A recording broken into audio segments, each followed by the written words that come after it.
Additional Director Colleges, Sheikh Bilazir Ahmad, Professor Abdul Malasa, Committee by Principal of the College, Professor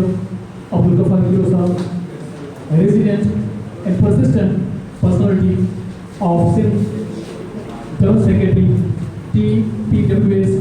Dr. Mohammad Sadiq Salsa, and honorable guests from Thelessemia Patient Welfare, Sir Kinab Shah, and distinguished faculty members, dear students and participants. Assalamu alaikum. I am Ali Raza Sir, Assistant Professor of English in your company. It's my next pleasure to welcome you all this very important and noble event, Thalassemia Prevention Program organized by Thalassemia Patients Welfare Society of Shah in collaboration with Government Environment Degree College Kolkata. Today's session is just not an event, it's a mission to spread awareness and save future generations from a preventable disease. To begin this blessed gathering, I invite for the recitation of the Holy Quran, Mr. Ayaz Ali Sabki from First Year Premedical.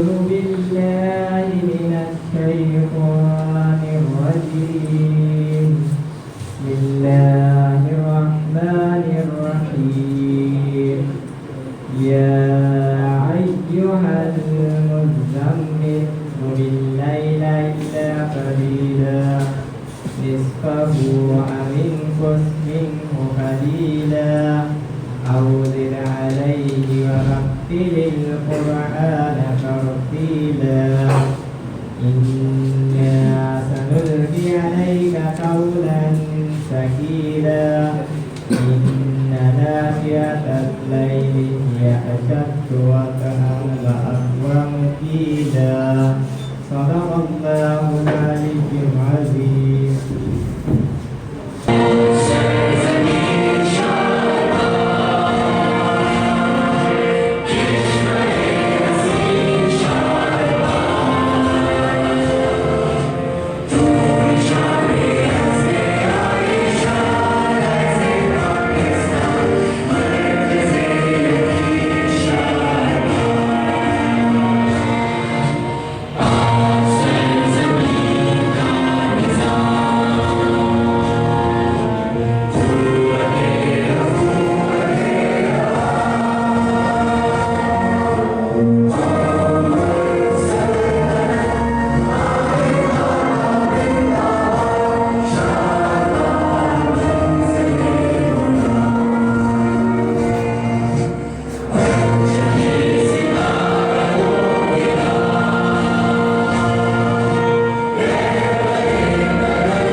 बीमार नस्ल हूंदा उन्हनि जा जेके बीमार ॿार मुआशरे में उहे कीअं पंहिंजी ज़िंदगी गुज़ारींदा त थैलेसीमिया हिकिड़ी उहा बीमारी आहे जेका असांजे मुआशरे में तमामु घणी आहे ऐं असां चाहियूं था त तव्हां हिन पंहिंजो जेको मुल्क आहे पाकिस्तान उन में तव्हां हिकिड़े अहिड़े सूबे सां तालुक़ु था रखो जेको शाहूकार सूबो आहे सभिनी सूबनि खां वधीक। हाणे शाहूकार छो आहे उनजो मां तव्हांखे पस मंज़र ॿुधायां। हिकिड़ो त तव्हां वटि ज़रख़े ज़मीनूं तमामु वॾा वॾा असां वटि आलिम फाज़िल वॾा वॾा जेके दुनिया जा वॾा आलिम उस्ताद उहे हिन सिंध मां पैदा थी चुका आहिनि। अच्छा, तव्हां वटि वॾी साहिली पटी आहे, लॉन्ग बीचिस, तव्हांखे जेके हू चवंदा आहिनि अरबी समुंड, पर असां चवंदा आहियूं सिंधी समुंड असांखे पंहिंजो आहे। सो वॾी हिकिड़ी तव्हांखे साहिली पटी आहे ऐं जेके बि बीच ते माण्हू रहंदा आहिनि उहे ग़रीब न हूंदा आहिनि, छा उतारूंगा गलो गॾु कांट कोयले जा ज़ख़ीरा उन खां पोइ गैस उन खां पोइ तेल सॼो मालो माल थींदा माला माल थींदा त असां चाहियूं था त हिन सिंध खे हिकिड़ा सिहतमंद माण्हू संभाले मेडिकल जा शागिर्द आहियो तव्हांखे इहा त ख़बर आहे इंसान में जेको रत हूंदो आहे उन में हिकिड़ो सेल्यूलर कंपोनेंट हूंदो आहे ॿियो प्लाज़्मा हूंदो आहे पाणी जेको सेल्यूलर कंपोनेंट आहे उन में RBC हूंदा आहिनि प्लेटलेट्स हूंदा आहिनि ऐं WBC हाणे thalassaemia is a disease of red cells माना रेड सेल डिज़ीज़ हूंदा हिन में जेको थैलेसीमिया में जेको बीमारी आहे उन में रेड सेल डिज़ीज़ जो हूंदो आहे रेड सेल में उहो कंपोनेंट ग्लोबिन कंपोनेंट जेको प्रोटीन कंपोनेंट आहे उहो हुनजो जोड़जक में मसइलो थींदो आहे ईअं सवलाई सम्झो रेड सेल जो कमु छा हूंदो आहे to carry oxygen from one part of the body to every part of the body. माना टिश्यू खां वठी नह खां वठी वारनि ताईं हुनखे ऑक्सीजन सप्लाई हूंदो आहे हाणे जेको नॉर्मल जेको रेड सेल हूंदो आहे उनजी लाइफ जेका हूंदी आहे उहा सिहतमंद इंसान में तव्हां में 80 खां 20 80 to 120 डेज़ आहे पर छाकाणि त रेड दवा न आहे ब्लड ट्रांसफ्यूजन थी वई ज़िंदगी कीअं गुज़ारींदो माना ज़िंदगी भर उनखे रत लॻंदो ऐं ज़िंदगी भर उनखे दवाऊं खाइणो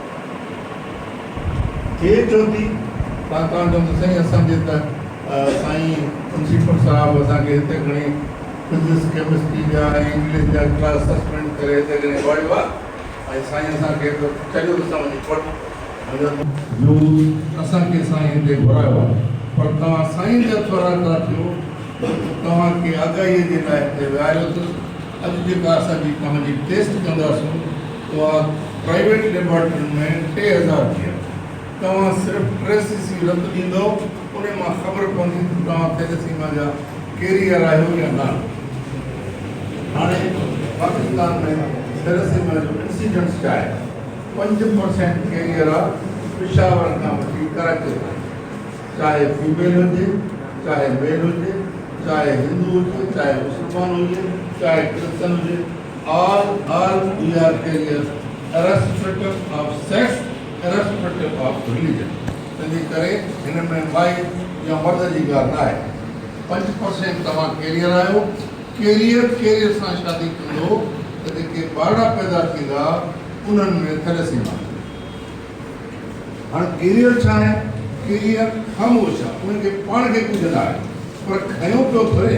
का बीमारी काॾे मोकिलींदो पंहिंजे ॿारनि में कीअं मोकिलींदो जॾहिं ज़ार मुड़ुसु कैरियर हूंदा उहे जेके उन्हनि जा ॿार पैदा थींदा उनखे थैलेसीमिया सो तव्हांखे त इहा बि ख़बर कान्हे तव्हांजो ब्लड ग्रुप छा आहे तव्हांखे इहा बि ख़बर कान्हे त तव्हां को थैलेसीमिया जा कैरियर आहियो घुमो पिया नंढे हूंदे तव्हां पुछंदो पंहिंजे ॿारनि खां तव्हां घणा ॿार थिया मूंखे तव्हांखे ॿार तुंहिंजे अबे अम्मा खे ॿार थिया 5 उन्हनि मां घणा गुज़ारिया 2 गुज़ारिया बाक़ी घणा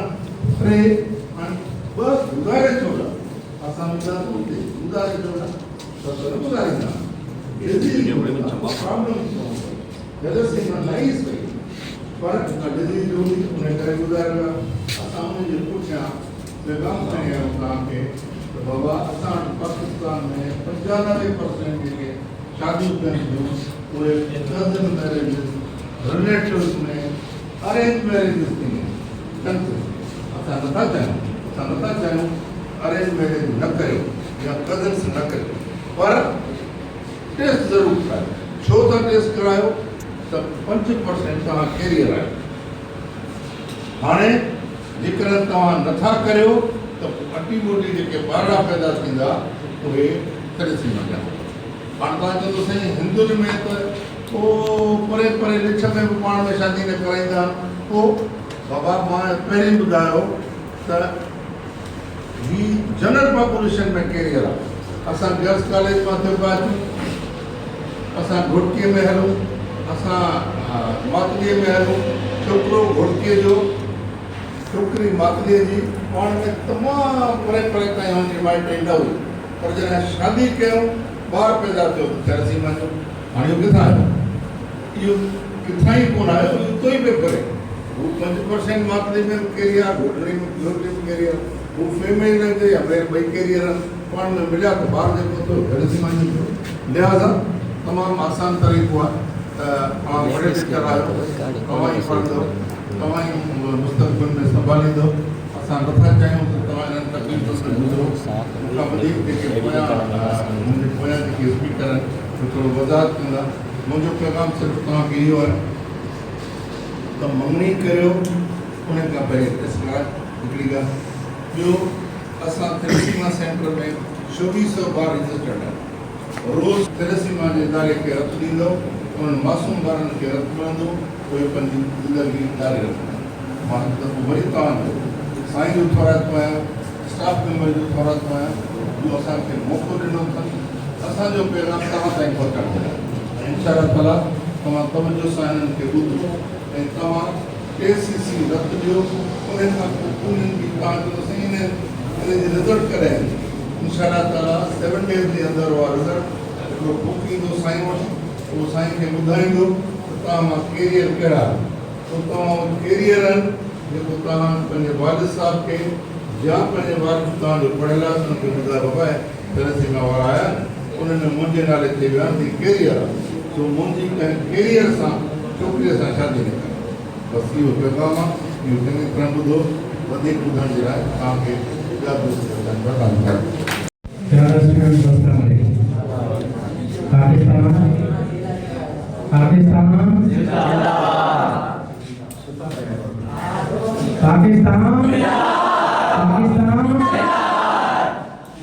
तव्हां जेको हीउ सेशन हूंदो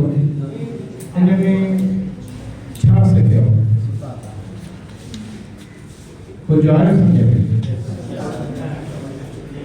के स्पीकर तव्हांखे Nawab Shah model in the morning ईंदा डिग्री गर्ल्स कॉलेज उन खां पोइ तव्हां यकीनन तव्हां ख़बर सां ॿुधो हूंदो हिकिड़ी 3 मिंट जी वीडियो आहे तमामु सभु दोस्त सभु स्टूडेंट उन वीडियो खे गौर सां ॾिसो ऐं गौर सां ॿुधो ठीकु आहे उन खां पोइ वरी पाण मुश्किल वाला हर 15 ॾींहं मूंखे जी रत मिलंदी रहे न त डिपेंडेंट रहणो पवंदो उन सां गॾु तक़रीबन 11-12 टेबलेट्स मूंखे डेली खणणियूं पवंदियूं ऐं 4 खां 5 इंजेक्शन 3 महीने जे पीरियड में थैलेसीमिया डायग्नोस करण खां अवल उन जे लाइ माउ पीउ ख़्वाब ॾिठा उन जे लाइ सोचियूं उन जे लाइ प्लेनिंग्स कयूं उहे घटि में घटि पूरो करण ताईं तूं ज़िंदा रहे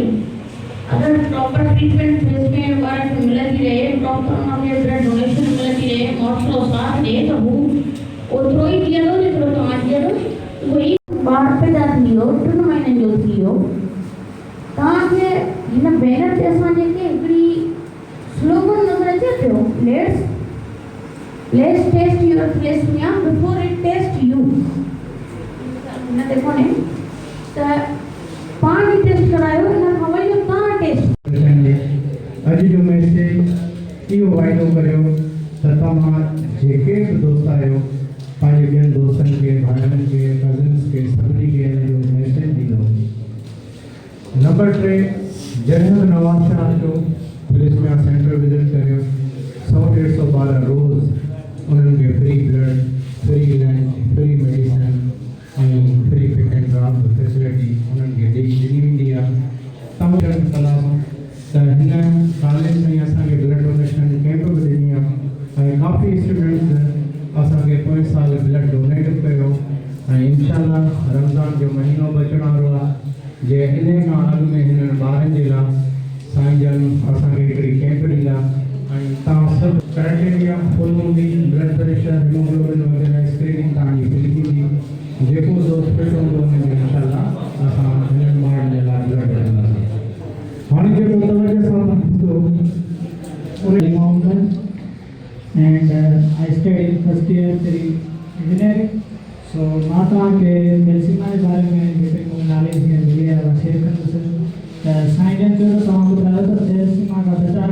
करे सघिजे थो ऐं अटैक न आहे जीअं असांखे मैडम सां ॿुधायां त थैलेसीमिया जा ॿ टाइप आहिनि, हिकिड़ो मेजर ऐं ॿियो माइनर। ठीकु आहे, हिन में बचा कीअं करे सघिजे थो? हुन में बचा इहो आहे, मेन बचा इहो आहे त तव्हां पंहिंजी शादी खां पहिरियों टेस्ट करायो। छो जो जेकॾहिं तव्हांजे अंदरि थैलेसीमिया हूंदी ऐं तव्हां ॿिए खे शादी था कयो, उनखे बि थैलेसीमिया आहे, पोइ जेको तव्हांजी जनरेशन ईंदी, न्यू जनरेशन आहे, उहा बि थैलेसीमिया जी मरीज़ हूंदी। त उनजे Dear students, Assalamualaikum. My name is Aisha Roy. I want to welcome you all today in Thalassemia Awareness Program. The first way I start my presentation, what is thalassemia? Thalassemia basically is a genetic blood disorder. It affects hemoglobin production and reduce the body ability to produce healthy red blood cells. Main cause यही है कि जो thalassaemia major patients हैं उनके body में haemoglobin की production पे क्या होता है, इफेक्ट होता है। जेनेटिक डिजीज है, जीन्स में कुछ इफेक्ट होता है तो हीमोग्लोबिन की प्रोडक्शन खून की कमी। और जो थैलेसीमिया मेजर पेशेंट है उनका HB जो है ना आप लोगों को 4 to 5 है। उस वक्त जब ब्लड ट्रांसफ्यूजन हुआ तो इट मीन्स उनका HB सही है। विदिन द 15 वीक्स जब उनके red blood cells again break हो जाएंगे तब से उनका फिर क्या होगा, HB लो हो जाएगा। If we talk about the normal person, जैसे सब नॉर्मल है 90 to 120 days नॉर्मल जो हमारे RBC है उनकी लाइफ स्पान है। If we talk about the thalassemia patient, उनके बॉडी में RBC बनते नहीं है लेकिन टूटते बहुत जल्दी हैं within the 15 days। First is thalassemia, जैसे आप सब क्या है, नॉर्मल है, हेल्दी पर्सन है, किसी को पता नहीं है कि वो thalassemia माइनर है या फिर नॉर्मल है। थैलेसीमिया माइनर में क्या होता है, जीन एबनॉर्मल जीन उस पर्सन की बॉडी में प्रेजेंट होते हैं जिसके कोई साइन एंड सिम्टम नहीं है, लेकिन by the help of the test detect किए जाते हैं the person should be the thalassaemia minor और normal. When one parent is normal and the other parent is minor, in case जैसे यहाँ पे क्या है, फादर नॉर्मल है और मदर क्या है, कैरियर है या फिर आप उसको बोले माइनर। तो इस केस में क्या होता है, 50% of the child are normal, 50% of the child are thalassaemia minor या फिर आप उसको क्या कहें, carrier. Understand? The second type is thalassaemia major. Thalassaemia major क्या है, they are the patients they need lifelong treatment. ये वो पेशेंट्स हैं जो कि 3 मंथ में या 6 मंथ में पेशेंट बन जाते हैं, जबकि हमारे जो नॉर्मल चाइल्ड है उनको 3 मंथ में या 6 मंथ में उनको पेशेंट नहीं बोलते। ये कैसे बच्चे पैदा होते हैं, जब पेरेंट्स दोनों क्या हो, माइनर। देखिए फादर भी क्या है, माइनर, और मदर भी माइनर। जब mother and the father 5% of the child are normal and again 50% of the child are thalassaemia minor या फिर कैरियर। In case दोनों क्या होंगे, father and mother are minor. The next is symptoms। Thalassaemia major बच्चा जो है वो पैदा होता है, पेरेंट्स डोंट नो कि जो हमारे बच्चा है वो थैलेसीमिया मेजर है, नॉर्मल है या फिर माइनर, उनको नहीं मालूम। लेकिन क्या होता है, जो थैलेसीमिया मेजर पेशेंट्स हैं उनके साइन एंड सिम्टम्स अपीयर हो जाते हैं विदिन द 3 मंथ 6 मंथ में। एक्सिव टायर्डनेस होंगे, वो बच्चे में शपैल और येलोइश स्किन, हीमोग्लोबिन की प्रोडक्शन सही नहीं, आरबीसी सही से नहीं बनते फिर बॉडी में, और उसके अलावा इलाज स्प्लीन। वेन ट्रीटमेंट ये है कि ब्लड ट्रांसफ्यूजन, बार बार ब्लड ट्रांसफ्यूजन की वजह से उनका स्प्लीन का साइज कहाँ पे बढ़ जाता है due to the accumulate of the iron. Iron जब उनके स्प्लीन में एक्यूमुलेट होना स्टार्ट हो जाता है तो क्या होता है कि इनलार्ज स्प्लीन हो जाता है और एब्डोमेन का साइज भी बढ़ जाता है।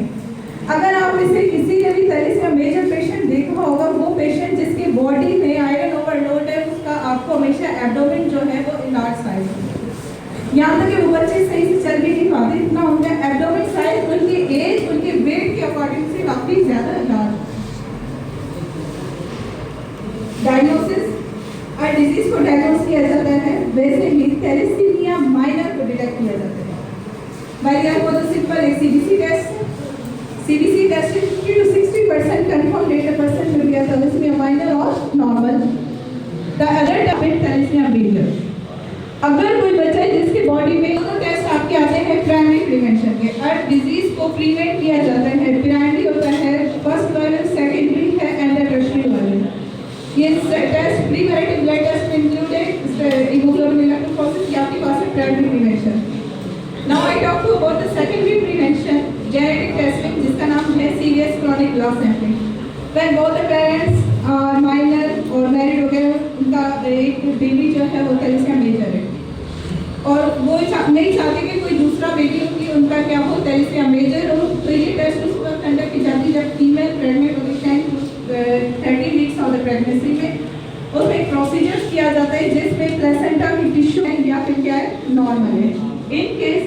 अगर फीटस जो है थैलेसिमिया मेजर है, they will be abort in the 16 week of the pregnancy. क्योंकि कुछ ऐसे पेरेंट्स से 2700 जो है पेशेंट्स हमारे सेंटर पे रजिस्टर्ड है। आज आप सबके दरमियान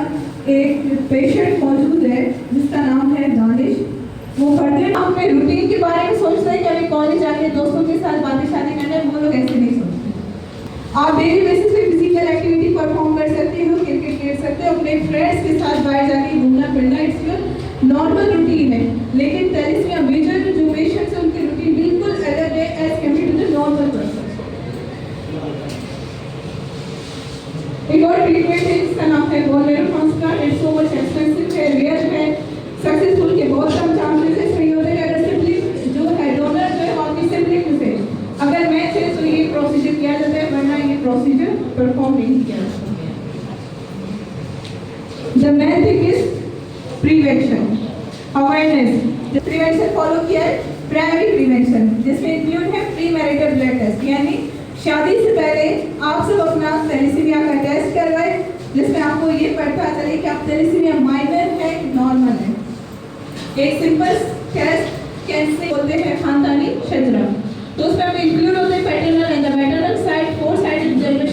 जनरेशन तक हम इसमें जितने भी उनके लोग हैं उनसे स्क्रीनिंग करते हैं। स्क्रीनिंग में अगर कोई माइनर आए तो उससे काउंसलिंग करके, अगर एंगेज कपल है तो काउंसलिंग करके उनकी एंगेजमेंट हम कैंसिल करवाते हैं। 1000 जो है वो न्यू केसेस अभी तक आ रहे हैं just to ignore the awareness and the screening. ये बच्चे क्यों पैदा हो रहे हैं अभी तक 5000 या 7000 just to ignore the awareness and condition में देखते हैं। आप सबका यही रोल है कि आप अवेयर करें उन लोगों को जिनको थैलेसीमिया। हम ऐसा करते हैं, कोई चीज लेके खा लेते हैं, पी लो, ना इस दुनिया से हमें तो कोई दुख नहीं उठाना पड़ेगा। कभी दवाई उठा के फेंक देगा, शुगर की सुई नहीं लगाता, कहते हैं अभी बस मर जाऊंगा तो आपकी जान छूट जाएगी, आपको इतनी तकलीफ देता हूँ।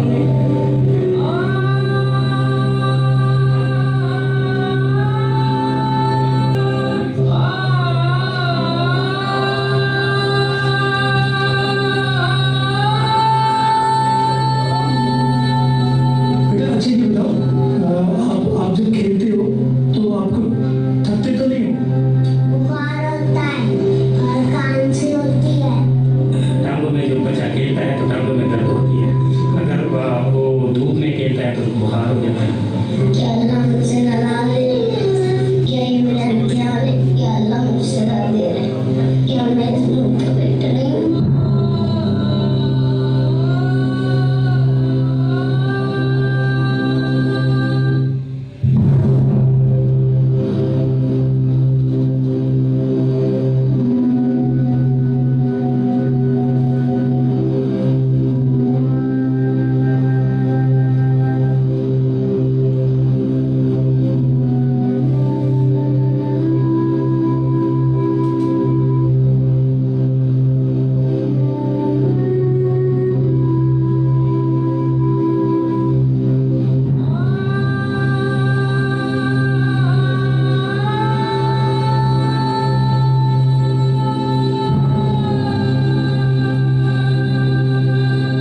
इंजीनियरिंग कई ॾाढो सुठो प्रोग्राम हलायो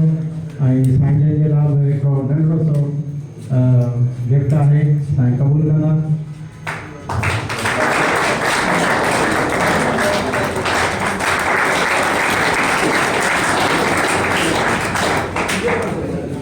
थैंक यू। बस लास्ट इहो आहे त इंशाल्लाह 100% सैम्पलिंग थियणु खपे ऐं असांजी हेड मैडम आयशा तव्हां सां गॾु आहे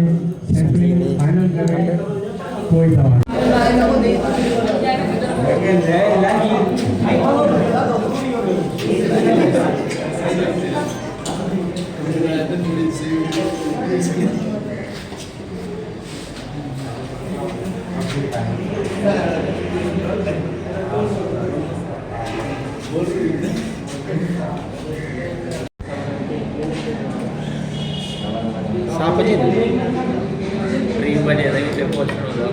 Success is no accident.